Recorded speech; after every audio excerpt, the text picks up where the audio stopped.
Well, thank you very much for the interaction. Good afternoon, everyone. So this is the final session of today, apart from the plenary.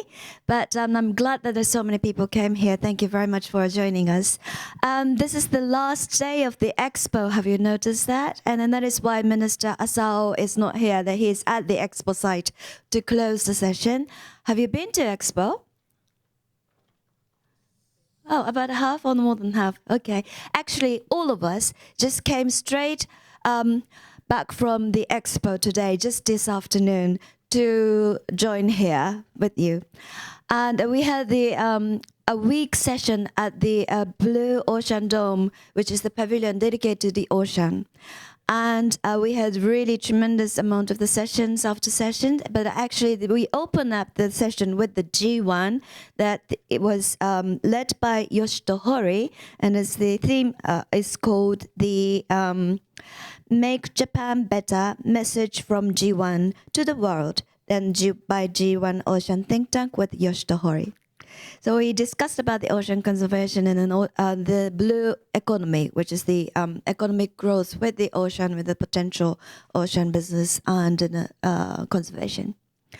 So, but anyway, we would like to start to explain what we're going to talk about today.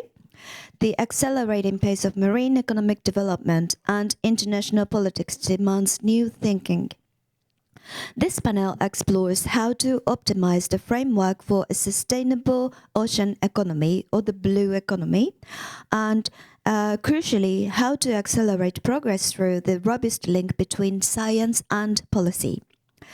The international community is actively creating new frameworks, with the United Nations finalizing a treaty for the high seas and the WTO concluding an agreement to curb wasteful fishing subsidies. This is an era that requires the nexus of science, policies, economics, and the environment. By convening experts from business, government, and academia, this session aims to foster cross-disciplinary collaboration and generate fresh strategies for Japan and its global partners to solve shared challenges. So the theme mainly is the science, policy, and the blue economy. So I very much would like to start with Dr. Jane Lubchenco, who served as the head of the NOAA of the American government, the U.S. government, and also she served as the science advisor to both President Obama and then President Biden. So could we start, please, Jane?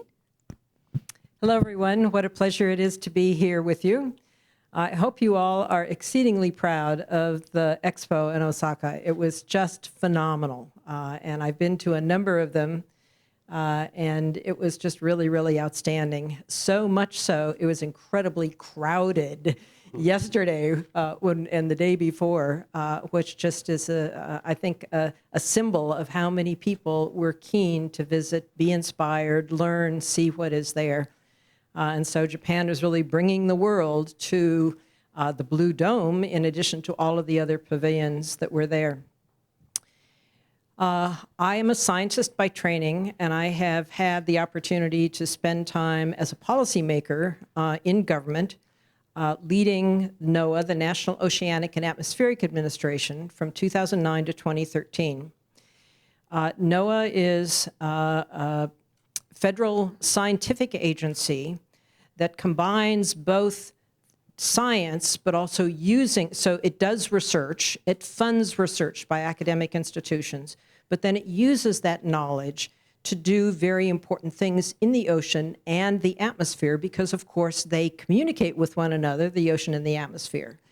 And so everything from weather forecasts to predictions, warnings of extreme weather events, such as hurricanes in my country, typhoons here, or blizzards, wildfires, all the sorts of extreme events which we're seeing happen in many cases more frequently, but also with more intensity because of climate change. So everything from using the science to do that, to using the science to understand sea level rise, the appearance of heat waves in the ocean, how that's affecting fisheries, how we understand the ocean is changing, how we can use it without using it up. And so it combines a sense of both use, but also conservation in balance. And that's not always an easy tension. And that's where the science comes in. But the science that helps us understand how to achieve that balance as the ocean is changing and as people need more things from the ocean. And so this conversation today and the conversations we had in the Blue Dome are critically important. The ocean is changing because of climate change, ocean acidification, but also it is increasingly disrupted and depleted because we have overused it. We have taken too much out without enough time for the ocean to recover. Fisheries, for example, but also bycatch species that are accidentally caught in nets. And so they are affected. It's not just the target species, it's the other species. Illegal fishing, on top of that, has been a very, very challenging problem that the global community has wanted to tackle for a long time. Based on science, we now have new international agreements, the Port State Measures Agreement, that enables countries to work together to tackle illegal fishing. And we can use AI and marine learning to actually see what's happening, see what the bad guys are doing, and clamp down on illegal fishing, but only when there is science and policymakers are working together to agree on what needs to be done and to support one another in doing that. And so the role that Japan is playing in all of these conversations, I think, is part of what we want to focus on today. And my experience at NOAA with the science, with the services, but also the stewardship role that NOAA brings is, I think, part of this conversation. Countries both have jurisdiction over their national waters, but they need to work together to share best practices in national waters, as well as understand what's happening in the high seas, which are 2/3 of the ocean, the high seas. And so I'm hopeful we'll have a chance to talk a little bit about the High Seas Treaty that is a very exciting new development, as well as illegal fishing and the WTO fisheries subsidies, where that international treaty has been important. Do you want me to say anything about the ocean panel, or do you want to come back to that? Oh, yes, of course. No, we would like to start with the high-level panel, please. One of the things that we are seeing emerging in the world today is not only interactions of governments through the normal multilateral processes, the United Nations and other and UN bodies, but coalitions of the willing, where heads of state or government on one hand, or CEOs on another hand, or other actors are coming together and working in new ways.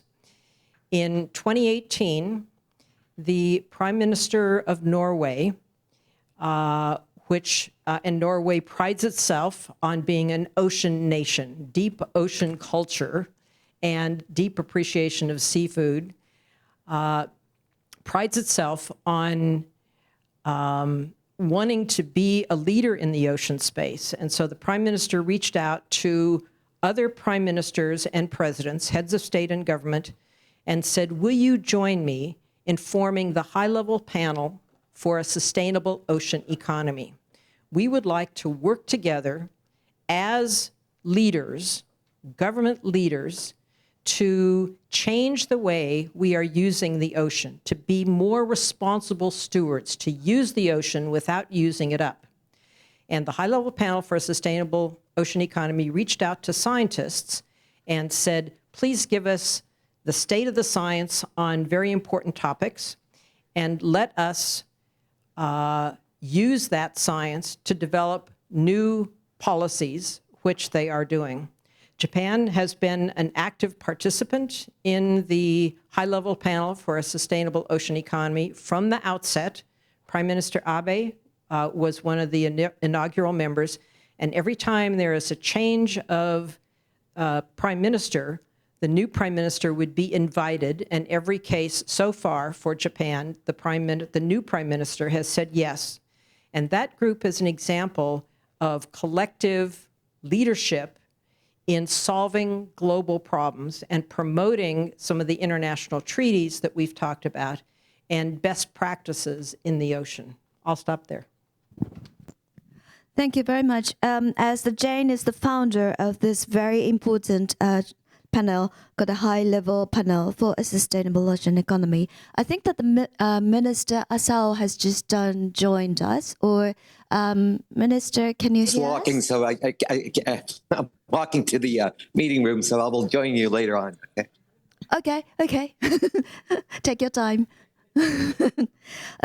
And so this is very important that the Japanese Prime Minister to join, to make sure that the next Prime Minister to join this high-level panel, so that not only just the Japan will be behind, to prevent the Japan to be behind, but also that Japan will be the decision maker, the part of the decision maker of the international coalition.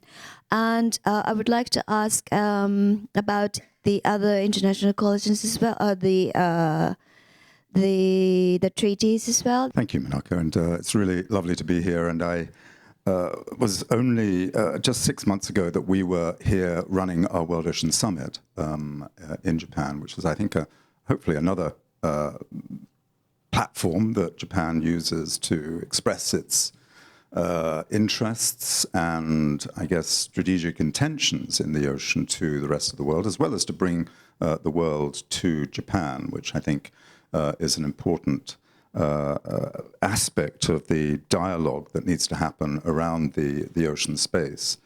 I mean, we got into the ocean, if I might just give it a tiny bit of history, because I think it's important. We got into the ocean for some of the reasons that Jane has just been mentioned. In fact, Jane was one of the very first people that I visited in 2010 to ask the question, should The Economist actually have anything to say on anything and any role in the discussion around the ocean? And she was kind enough to say that she thought absolutely it would be vital for us to help draw together the different stakeholders in the ocean in a way which the ocean space was not used to doing. It was highly fragmented. The scientists talked to each other, the shipbuilders talked to each other, and the policymakers talked to each other. And I think what we helped to do was to establish a new conversation around the ocean. That conversation is normalized now. Everybody has that same conversation. All the stakeholders in all the rooms now in all the ocean conversations. But primarily, and as the editor then of The Economist, the successor to Bill Emmett, who is here in the room at the moment, said that The Economist brings the tools of economics to these pressing global public policy issues. And this was a policy issue of the global commons, which is a really difficult one to resolve. And I think our position on all of this has been, how do we, as Jane was saying, how do we strike that balance? How do we provide the impetus, the analysis, the engagement of all of the different parties to think about and the balance between human activities on the one hand, which are vital for all of our economies, and the long-term capacity of the ocean to remain in health over time. And that's essentially what we've been trying to bring to this discussion, alongside many others that are also focusing on that same issue. I guess one of the observations I would make, and I'm sure, I don't know whether the Minister of the Environment is there, he is, but just very briefly, one of the observations... I'm now in. Oh, right. Well, perhaps I will just end by saying that I think one of the challenges that we all face is that we are overusing the ocean, as Jane said, and we still don't have the mechanisms in place to be really able to address those significant overuses that we have of the ocean. And it's not just overuse of the ocean itself, it's our activities on land that have a deep impact too on the ocean, and climate change is one of those, but pollution and other sorts of impacts from of the activities that we have on land that have a severe impact on the ocean. But I'll stop there because I realize the Minister is in place. Oh, yes, thank you very much, Charles. Hi. Hi, I'm sorry, I had to attend the closing ceremony of Expo 2025, and I think I'm slightly late, but I was catching up on through the earphone and listening to some of the conversations while walking to the this meeting room at the expo, as in a different building. Well, Minister, so thank you very much for joining from Osaka Expo. Actually, all of us just came back from the expo this morning to join. Oh, this morning, yes. Okay, great. Well, thank you very much. And we've been talking about the ocean issues, and especially the Jane just explained about the high-level panel for a sustainable ocean economy. I believe in that the Prime Minister Ishiba is a member here at the moment. That, if you have any perspective for the next LDP or the next diet. Perspective on the next Joining Prime Minister? Or? Yes, but sorry, maybe it is tricky. Okay. Well, we hope that Sanae Takaichi has been elected as the new LDP leader, and we will be having the extraordinary session of the Diet pretty soon, and we hope that she will be elected as the Prime Minister. So that's all I can say right now. Sure, thank you very much. And then also just Charles explained about the World Ocean Summit just held in early this year. It's the first thing in what, the 16 years of your history, or how many years? Yes, 16 years of the history. Yes, and which is remarkable that the Japan has finally had a chance to meet the. Of course, the minister attended. Thank you very much for joining. And, oh, yes, can I ask how you felt at that time? About the World Ocean Summit? Yes. Well, obviously, Japan, if you include the EEZ,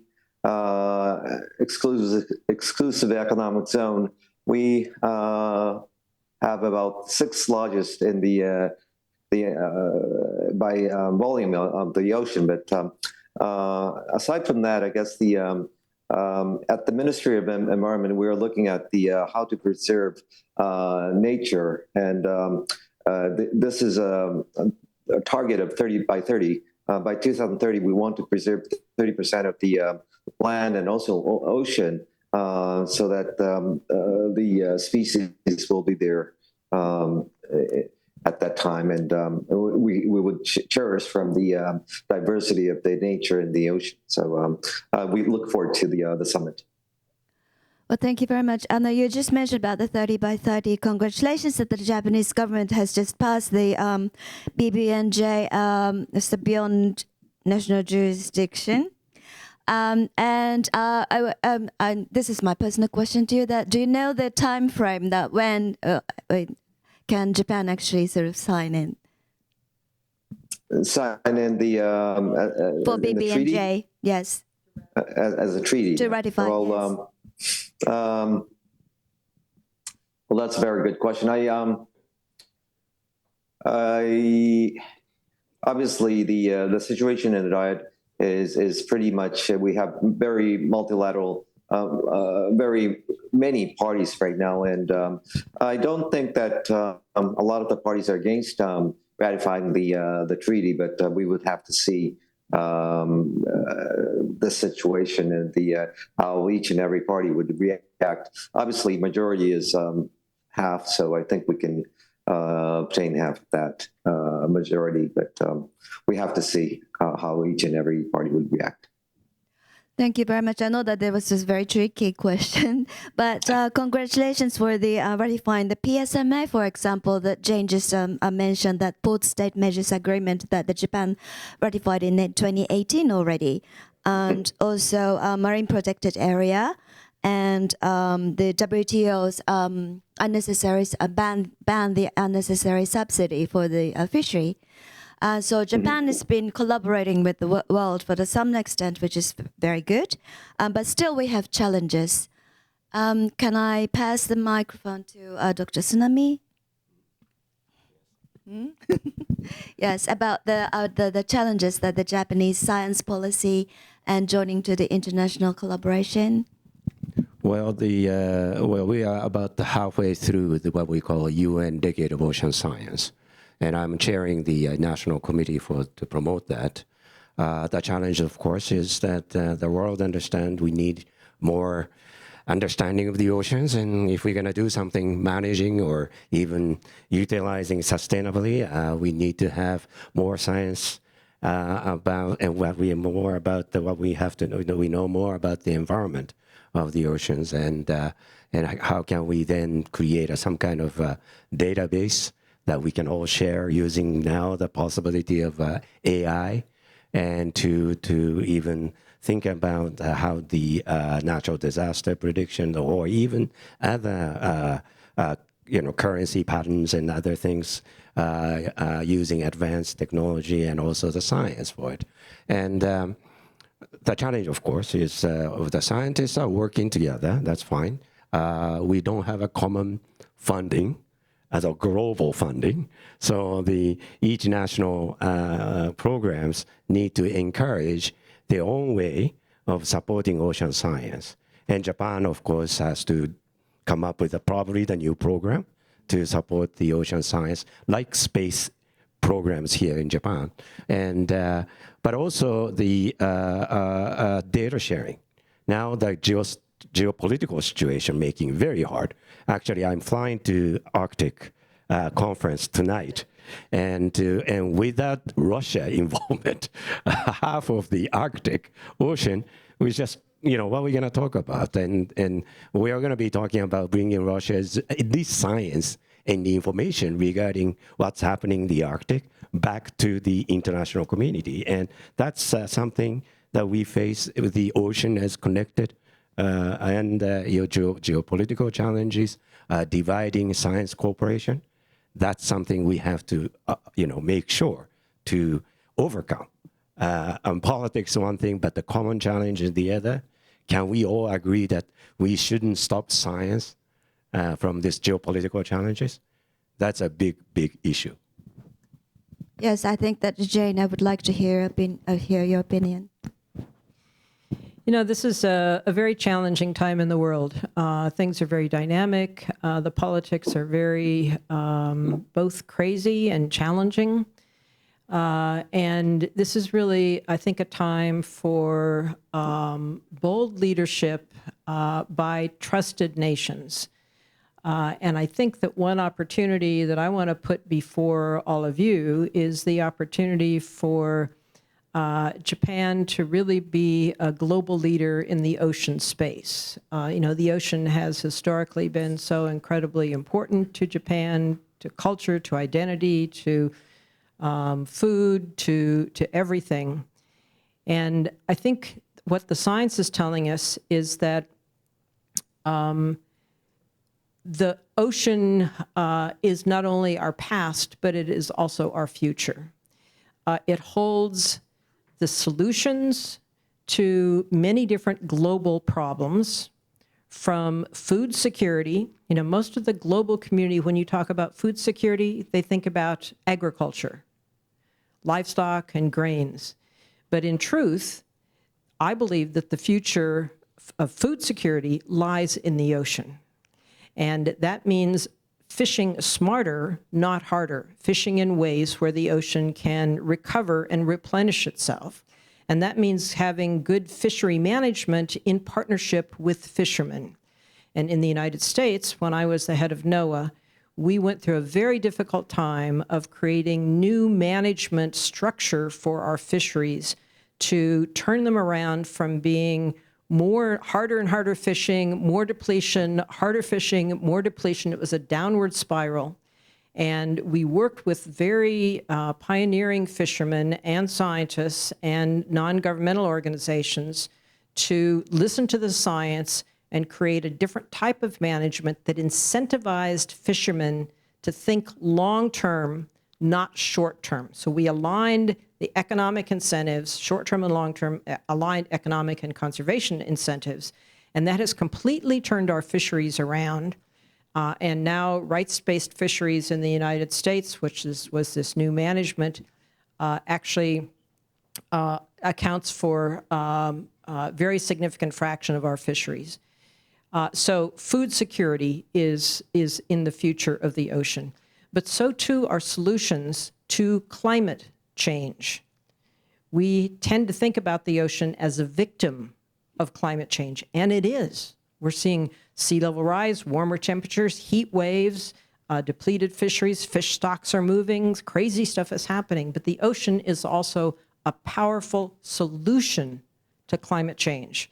And we know from the science that we could get as much as 35% of the carbon emission reductions we need to achieve the Paris targets 1.5 by 2050 from the ocean. And that is a combination of offshore wind, green shipping, and blue carbon ecosystems, salt marshes, mangroves, seagrass beds, and focusing on diets toward more seafood as opposed to land-based proteins, animal protein. So the solutions for climate change, for food security, and for economic opportunity lie in the ocean. But it doesn't just mean more exploitation. It means using the ocean smarter. And for that, we need the science. And the Ocean Decade for, the UN Decade for Ocean Science is a critical part of that. But it's also the science in universities and in federal agencies that is critically important. So an opportunity exists to restore the bounty of the ocean, to use it wisely, and for that we need leadership. And the high-level panel for a sustainable ocean economy is one example of leaders coming together. I'm hopeful that Japan, the new prime minister, will agree to participate. But there are organizations like CBOS, the Seafood Businesses for Ocean Stewardship, that are CEOs of some of the biggest seafood companies in the world, including 3 Japanese companies, that are working together with scientists to be part of the solution, not part of the problem, in recovering the bounty of the ocean, because they know that their future lies in a healthy ocean, not a depleted ocean. So Japan has been participating, and I think that given all the chaos that's happening in the world, there are opportunities for Japan to step up and bring some innovation, some appreciation of nature as well as technology, economic opportunity, and think about sort of what can be done to enable this brighter future that doesn't deny the problems, but that is providing a way forward with some hope and some opportunity. Yes, thank you very much. That you mentioned about the supply chains effort, it's like the multi-stakeholders collaboration. It should be interdisciplinary and then also the transboundary. Charles, would you like to add on? Let me just pick up a little bit on that theme. Is Japan able to take this opportunity to be an ocean leader? And reflecting the theme of this whole event, the Pax Japonica theme, that Japan is in a great position to take that opportunity globally in many, many areas. I think in the ocean, I would be very cautious about saying Japan does at this point in time have a stepping stone to be an ocean leader. It is not an ocean leader, I think, in my own view. And I say that as partly as a provocation for this conversation, but I would say that. And it was fascinating at the Osaka discussion, the Expo discussion yesterday. There were 2 scientists there, and I think it's absolutely clear that the science, the knowledge, the understanding of the ocean in itself and the ocean as part of the Earth system and the role and the importance of the ocean as part of the Earth system and therefore as part of everything that we need to survive as a species and other species to survive is vital. That is very, very well understood. Of course it is. Universities here are excellent and there are so many good people working on these things. I guess the translation of that into policy, into action, I think is a really challenging aspect of it. And one of the elements of that was the sense that all of the decisions about ocean-related activities or land activities that have an impact on the ocean are quite fragmented across the government space. and that renewable energy is dealt with by the Energy Ministry, fisheries is done by the Fisheries Agency, and so on and so forth. So, there is one body, and I do apologize if I can't remember the name for it, but it's an ocean coordinating body that was originally in the Prime Minister's office, but has subsequently moved to the Ministry of Interior, I believe, that has a role to try to coordinate the functions and the strategic direction of ocean intentions that doesn't have, I think, sufficient influence or power to be able to do that, if I'm not right. But I perhaps ask Sushi to say something about that. No, I think your point is right. The fact is that it moved from Prime Minister's office to Cabinet office. There you go. My apologies. The question is, what's the difference? Yeah, well, that's also a very good question. What is the difference at Sushi? But I think it shows and it demonstrates a problem that's not unique to Japan, actually, but a problem that is in pretty much every country, and that the ocean as a vital part of our considerations for managing the Earth biome is not really considered in a holistic way across government agencies, and that creates lots of problems in relation to the way in which we decide upon what kind of activities to do where in the ocean. And I know, Jane, that you, in the United States, that process of trying to draw together the various different government departments is certainly something that you've been very engaged with, and maybe that you can tell us a little bit about that too, because it really is a great example. The problem does exist, I think, in most countries, especially countries with really complicated governments. And even though we have an ocean agency, if you will, NOAA, that does ocean and atmosphere, we still have 27 different other offices or agencies that have an impact on the ocean. So the Department of Agriculture, because of the runoff of nutrients into the coastal areas, has a huge impact on coastlines. The Department of Energy has a huge role to play. The Department of Defense, of course, the Environmental Protection Agency that regulates chemical pollution, but it also is in charge of permits for aquaculture. And so all these different offices have something, and we had no mechanism to coordinate across those, nor did we have any overarching mandate, no agreement about what the goal was.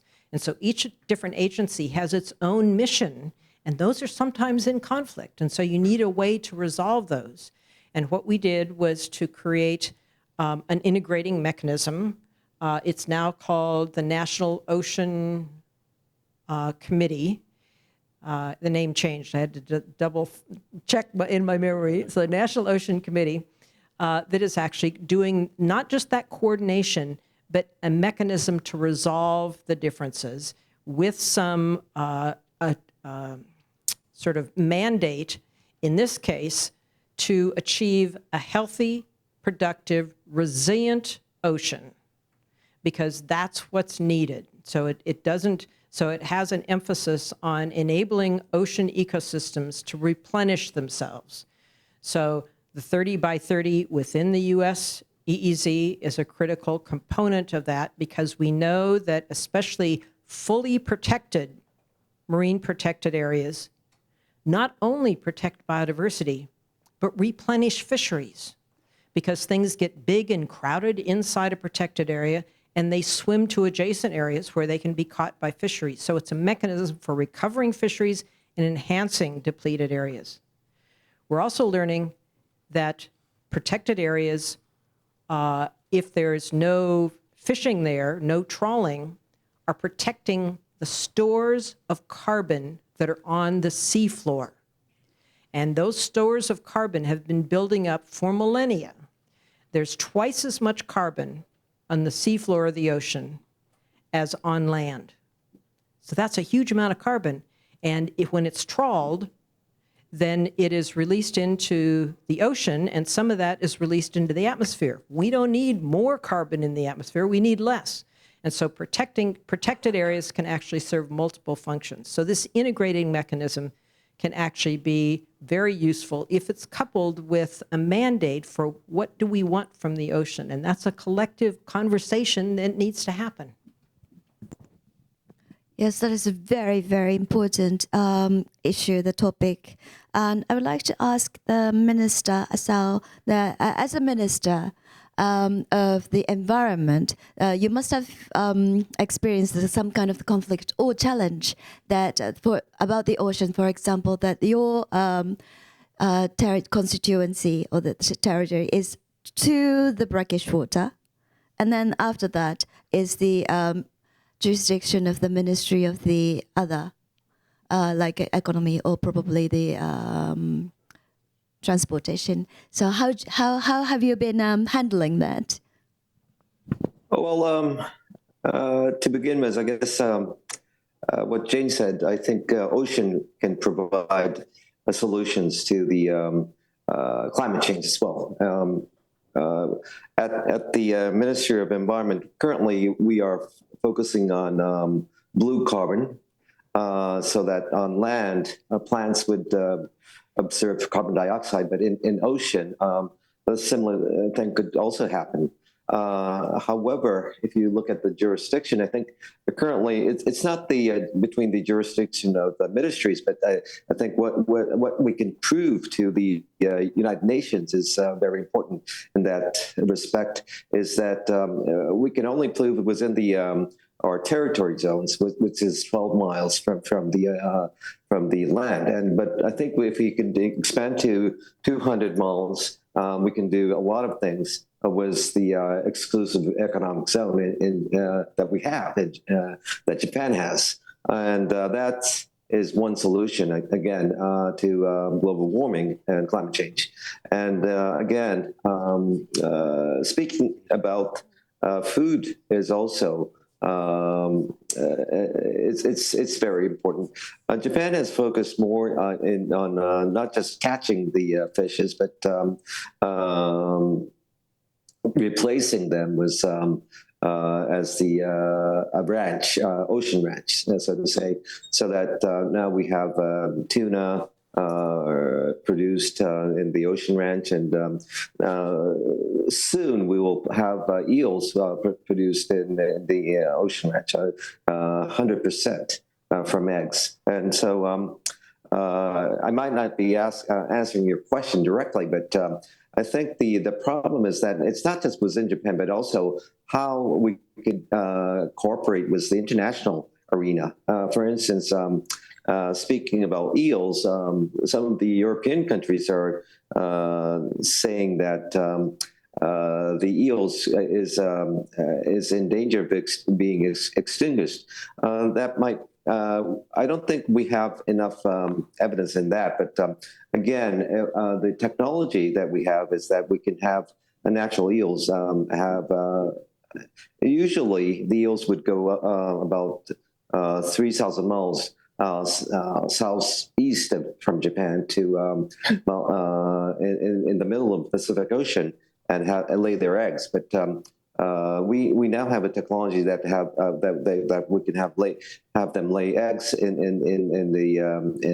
land, and then we can have these baby eels do as a sea ranch or ocean ranch. So and we have to prove that to the international community. I think that's sort of thing that we have to do. It's not just the jurisdiction was in between the Japanese ministries, but we would have to send our messages that these kind of new technologies could be a solution to a lot of the problems that we have. Again, climate change and also the food problem. Thank you very much. No, of course that there will be the technology issues like in the complete hatchery and aquaculture and then that sort of stuff. But thank you very much for your comment, Minister. And then also I would like to ask about the nexus of the space and the ocean as a political scientist. Not as a political scientist, but I really thank the minister for promoting the blue carbon from out of the Japan, and particularly from Ministry of Environment. I remember back maybe more than 10 years ago when I first went to Ministry of Environment, talked about importance and possibility of Japan promoting blue carbon. And the answer was, oh, science evidence wasn't there yet. Nobody knows how much of CO2 able to, for this blue carbon to absorb. And I wanted to ask the ministry to put the NDCs for the COP meeting, so to the blue carbon as one of the area from Japan. But the Ministry of Environment at the time said no, and because we didn't have enough science. Now we have science, and we have last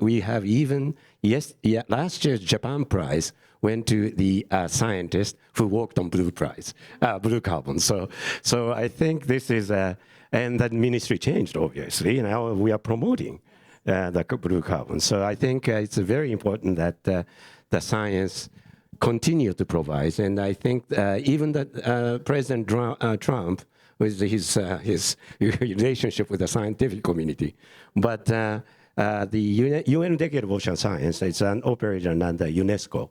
And of course, the US withdrew from UNESCO, except the ocean, or the UN Decade of Ocean Science. So that's something shows that the commitment of the scientists, even in the United States, is really pushing forward. And I think this is a very important way. And you talked about the space. I'm a PO for the Space Strategy Fund, which created by the government of Japan. And we are trying to promote a research project in collaboration with the oceans so that we can understand the ocean better from satellites' view. And that the connection between the data from the satellite low Earth orbit satellites to Earth observation satellites to the observation centers that are working on the ocean surface, floor, and also some of the under the ocean, so that the sensors would eventually connect the data throughout from the bottom of the ocean to the atmosphere, like NOAA's mission, right? Yes, I've been always admire the organization Atmosphere and the Ocean that been dealt together under Jane at the NOAA, and then also from Charles World Ocean Summit in 2015, I believe that at the launch of the World Fishing Global Fishing Watch was there in 2015, but it took 3 years that the Japanese government have started to look into it. So the quality and the speed of the top quality science is very, very crucial. And as you're the only, probably one of the very few person who's been dealing with both space and the ocean together in Japan. Charles, would you like to add?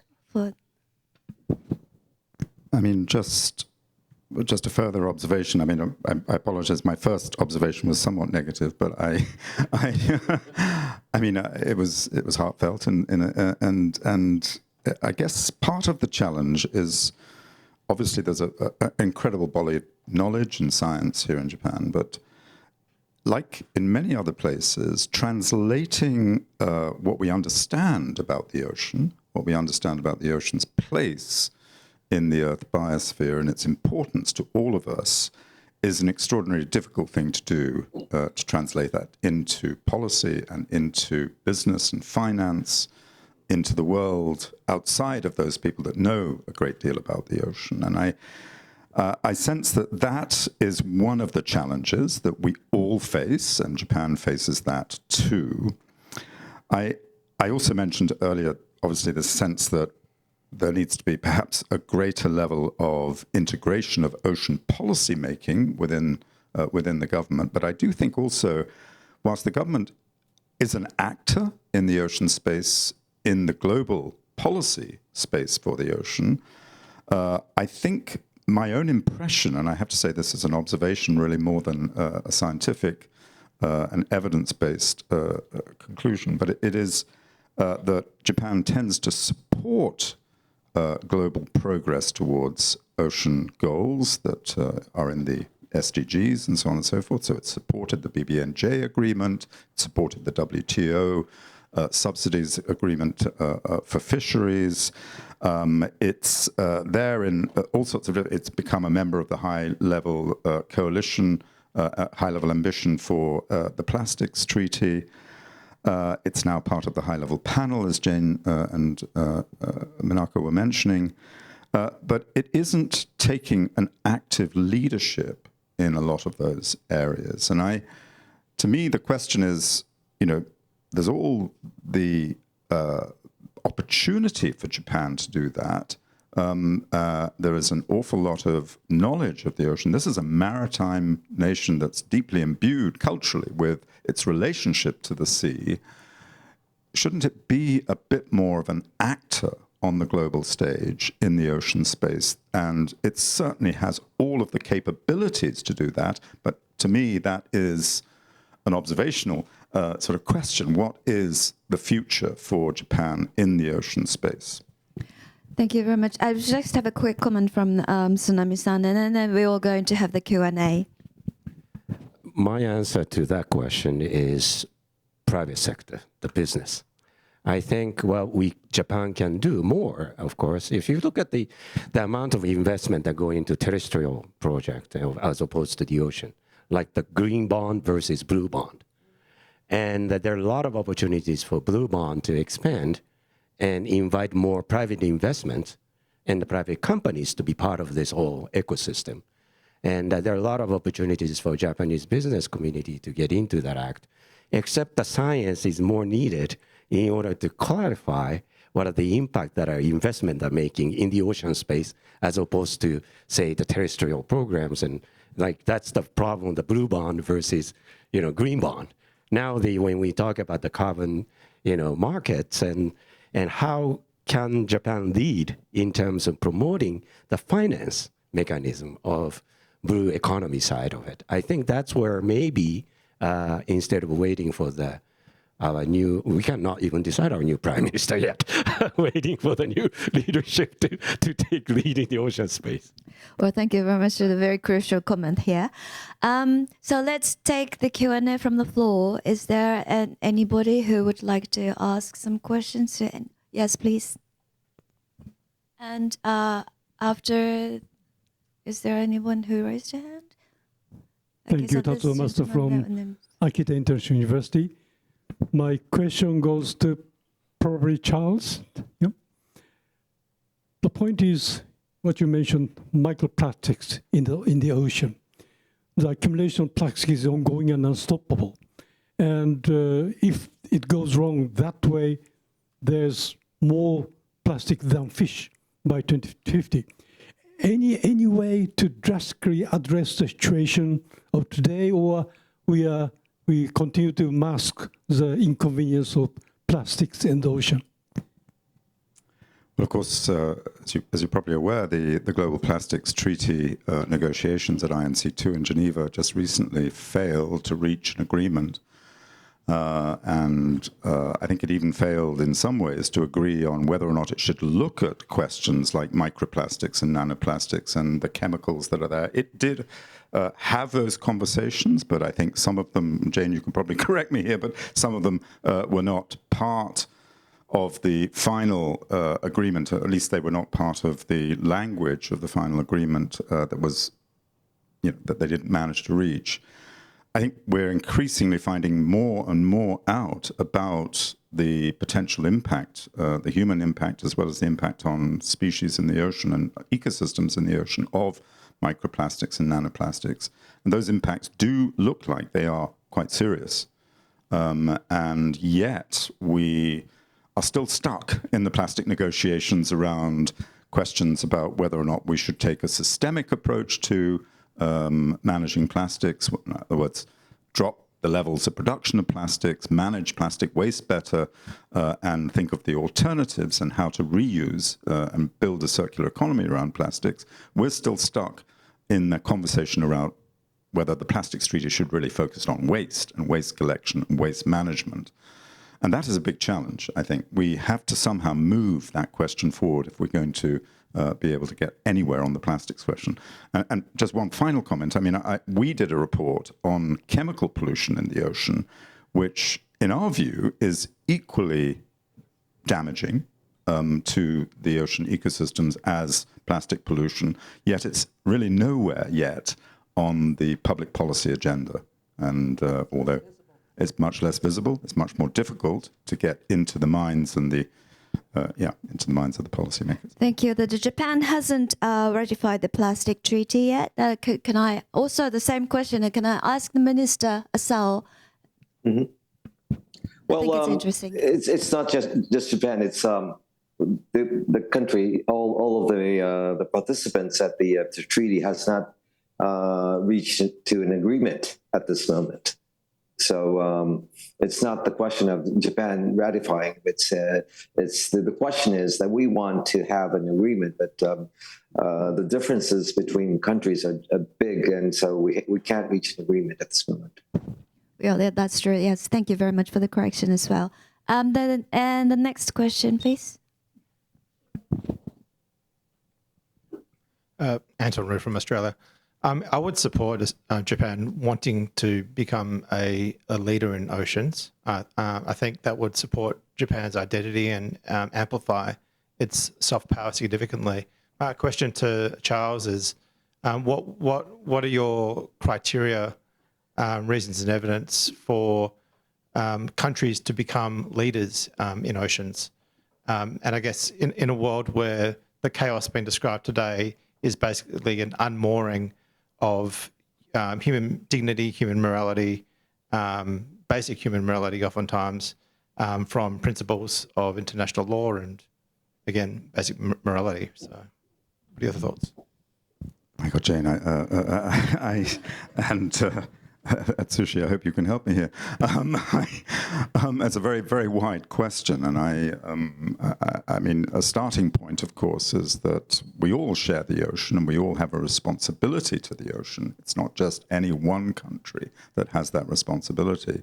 Some countries are in a better position to act on their responsibilities in the ocean. They have the science, they have the knowledge, the capabilities, and the money and the capital to be able to do that. And I think they have the ability also to share some of that knowledge and some of that capital, that aid, with other countries that are less able to do that, and to act responsibly in the ocean. I guess making the connection between what acting responsibly means, and indeed the principles that govern the way in which we ourselves work in the ocean are still really unclear to many policymakers, I think. And part of that process is about understanding, as I said earlier, the relationship of our activities to ocean deterioration, but particularly to some of the key issues that sit there, to climate change, which I think is probably the most important issue that the ocean faces, although it faces many important issues. The fact that we can't make the connections between what we do on land and what we create on land and what happens in the ocean to that system is a serious error, and it's a serious lack of understanding of our role and our responsibility in the ocean. So, sorry, a very long-winded and rather unclear answer to your question, but I don't know, Jane, if you'd like to jump in. Just to sharpen that a bit, does like whaling research, as it's often called, fit into your criteria in that sense? Or? So I think that being a leader requires having a vision that you can mobilize others to share in, and be able to do the hard work to actually convert that into action. And for that to happen globally, I mean, it doesn't have to start globally. It can start regionally, or it can start with existing relationships. It doesn't have to be the whole world. But having the science to back up whatever an action or a vision is, but also building on trusted relationships within the country, but also with other nations, and engaging young people. I think those would be all elements that would help contribute to the opportunity to have to play a leadership role. Thank you. So any other questions? There are two. Can we do the two? Can we ask for the two questions and then just? Good afternoon, everybody. My name is Kendall, and I'm a student here at Globus. So I'm not entirely sure if I can ask this question in this breakout session, but perhaps it's better asked in the politics one. But I would just like to get your thoughts on a particular situation that a lot of countries are facing already. Whether your organizations, like the panel that you have mentioned earlier, or more particularly the UN Decade of Ocean Science, has any jurisdiction on maritime territorial disputes and their harmful effects on our oceans. Is that something that your organizations are keen on addressing, or what are your thoughts about that? Okay, thank you. For the second question, please. Yes, hi. I'm Ian. I'm also in the full-time MBA, and my question is pertaining actually to Dr. Jane. There's a lot of like ramping up of like global conservation efforts for the ocean, but I would like to ask: is the ramping up pace fast enough to keep up with like this very rapid growth that we are experiencing worldwide? Or do we have to perhaps maybe slow down the growth in order for the preservation efforts to be able to catch up like, in the future and stabilize? Thank you. Thank you. Just quickly, the last question you can take. Just short. Hello, this is Vaishnavi from Full Time. And my question is regarding biodiversity, that considering that we are using fishes for many purposes, like not just eating, but like for a luxury as well. So is there any particular consent or consideration taken in that context as well? So who would like to take the first question? Jane, perhaps? Maritime boundaries are very extraordinarily difficult. They are not dealt with by the High-Level Panel for a Sustainable Ocean Economy or the International Oceanographic Commission of UNESCO. There's separate mechanisms for doing that. Sometimes they're bilateral, and sometimes and there are other international mechanisms. That's a whole separate, very challenging thing. Very important. Thank you. For the second question, can Charles take or no? So could you just wrap up the second question? So whether like the ramping up of preservation efforts currently can keep up with the global growth? Jane. Yeah, I think in truth, you're absolutely right. The pace at which we are employing solutions is not as rapid as the pace of the continuing challenges and destruction that is underway. I think a better tack, instead of, I mean, it's practically impossible to say, stop everybody until conservation catches up. That's just not going to happen, right? And so a better option is to acknowledge that we actually have solutions in hand and to figure out what it's going to take to scale them up. And it's both faster scale and faster pace that's needed. And to do that, I think we need to look at what are the incentives that are driving the current behavior, both economic and social incentives, and figure out how to change those incentives so that you have greater adoption of the kinds of conservation and smart use practices that are needed. Not easy, but possible. Thank you. And for the last question, I mean, I think I would echo Jane's comments there. I mean, I would echo Jane's comments on that as well. We're extracting too much from the sea. We're extracting too many fish and too many species of fish from the sea. And we're often not doing that sustainably, quite often illegally too at the same time. I mean, and when we do it sustainably, we sometimes fool ourselves that we're doing it sustainably because we actually fish right up to the limits of the maximum sustainable yield, to what the science tells us is actually really the limit. And in some cases, politically, in the European Union, it's very easy for us to over-negotiate those limits because those limits are set within the ministries, were set within the fisheries agencies rather than the environment agencies. So there are all sorts of politics and issues relating to how we govern the amount of maximum sustainable yield, although this process of doing that has been vital to managing fish catches globally. But beyond that, all of the other stuff that we extract from the sea, that is not especially well governed. Krill and other things, usually inequitably governed as well. Let me just add quickly to that it's not a question of, so Charles said that we're taking too much. But, you know, I like the frame, fishing smarter, not harder. And that's the key.